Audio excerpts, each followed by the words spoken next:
Welcome to New Teacher Talk. I'm Anna, here with Beth, and today we're getting honest about a phrase you will hear constantly in your first year. High expectations for all students. Sounds great on a poster. It's a lot harder to live out on a Tuesday in February when a class is testing every limit you have. Right. Believing every student can succeed is one thing. Holding that belief on a hard day, especially with the students who make it hardest, is the real work. So we asked Carla Braun to join us and talk about what that actually looks like day to day. If you've ever worried you were setting the bar too high or quietly too low, this one's for you. Let's get into it.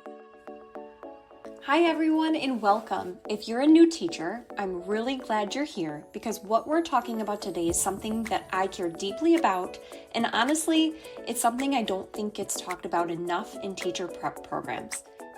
My name is Carla Braun and I am currently the Assistant Superintendent for Teaching and Learning in Westmont Community Unit School District 201 in Westmont, Illinois. I am so excited to talk with you today. Today's topic is high expectations for all students. This is one of those beliefs that sounds obvious on the surface. Of course, we have high expectations, right? We all got into education because we love kids and we want the best for them. But here's the tension I want to talk about. Sometimes, in our effort to support students, we actually end up lowering expectations and doing the exact opposite of what we intend. You've probably heard the phrase, meet students where they're at. And I want to be really clear. I understand the heart behind that. It comes from a place of care. It comes from a place of wanting to support students, to honor where they are, and to not overwhelm them. But when we take that phrase too literally, something unintended can happen. We stop moving them forward. As a school administrator and someone who consults with districts throughout the country, I spend a lot of time in classrooms. And one of the first things I look at, especially when a school is struggling academically, is this. What are students actually being asked to do? What is the level of work? What is the level of the curriculum? And what I see far too often is this. This could look like a third grade classroom teaching second grade content. And it's usually done with the best intentions. Teachers are thinking, oh, my students aren't ready yet, or I need to build them up first. I need to fill those gaps. But here's the truth. If we consistently teach below grade level, students never get access to grade level thinking. And if they don't get access, they don't get the opportunity to grow into it. So one of the most important principles I want you to hold on to as a new teacher is this. During your Tier 1 instruction, you should always be teaching grade level or above content. Always. Use the grade level standards as your guide. Tier 1, what I mean by that is that's your core instruction. It's what every student has access to. That's the bulk of your block. And that instruction should never be watered down. Now, that doesn't mean we ignore students where they are. It doesn't mean we pretend gaps don't exist. It means we respond to those gaps without lowering the bar. And this is where I think things can get tricky, especially with the word differentiation. So differentiation is important. Small group instruction is important. It has its place. But sometimes we overuse it. We turn our entire Tier 1 block into differentiation, which often ends up meaning students are doing completely different and often lower level tasks. And that is not what we want. Instead, think about it this way. Tier 1, this is your grade level learning for all students. This is the bulk of your block. Tier 2 is generally built within that block and it's extra support with grade level content. In Tier 3, that's your targeted support to fill gaps. Tier 3 is where you might teach below level content. There should absolutely be a part of your day where you're helping students build those foundational skills to close gaps and get extra support. And that's generally built into your schedule. It's some Tier 3 support time. Sometimes it's called win time, and that's just your Tier 3 support for kids to get extra support. But that should be a small, intentional portion of the day, not the core experience. The bulk of your block should be Tier 1 grade level content. because students deserve access to grade level thinking, grade level texts, and grade level conversations. Now, I know what some of you might be thinking.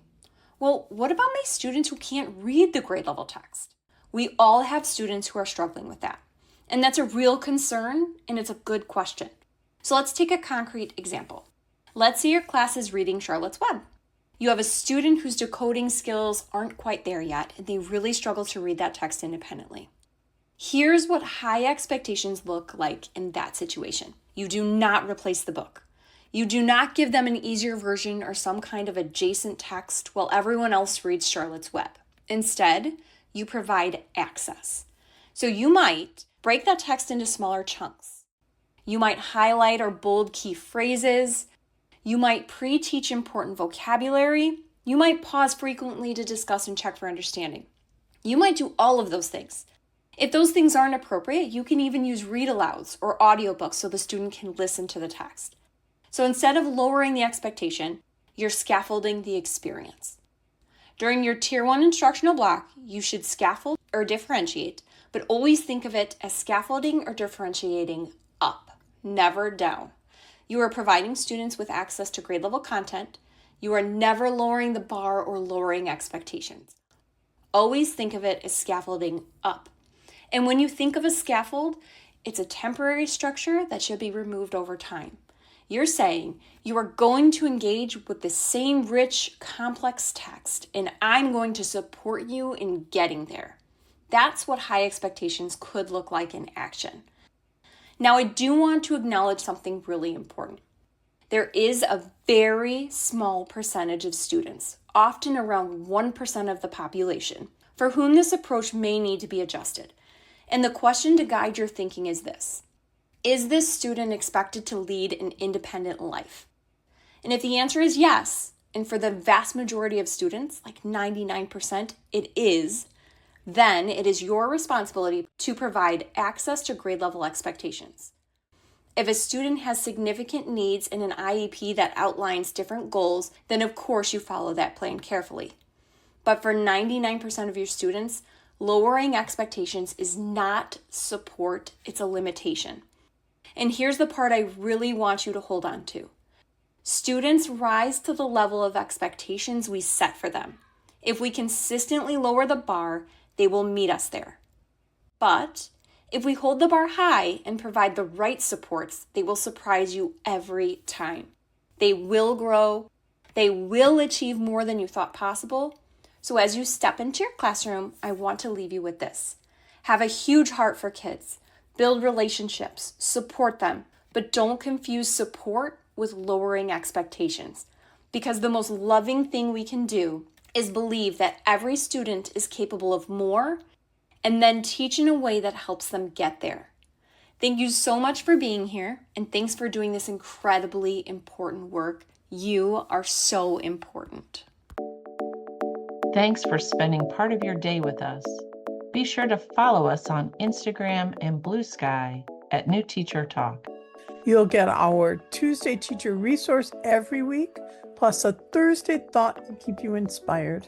And if you haven't already, follow this channel on Apple Podcasts, Spotify, or wherever you listen so you never miss an episode. And while you're there, be sure to leave us a 5-star review. We're cheering you on. Talk soon.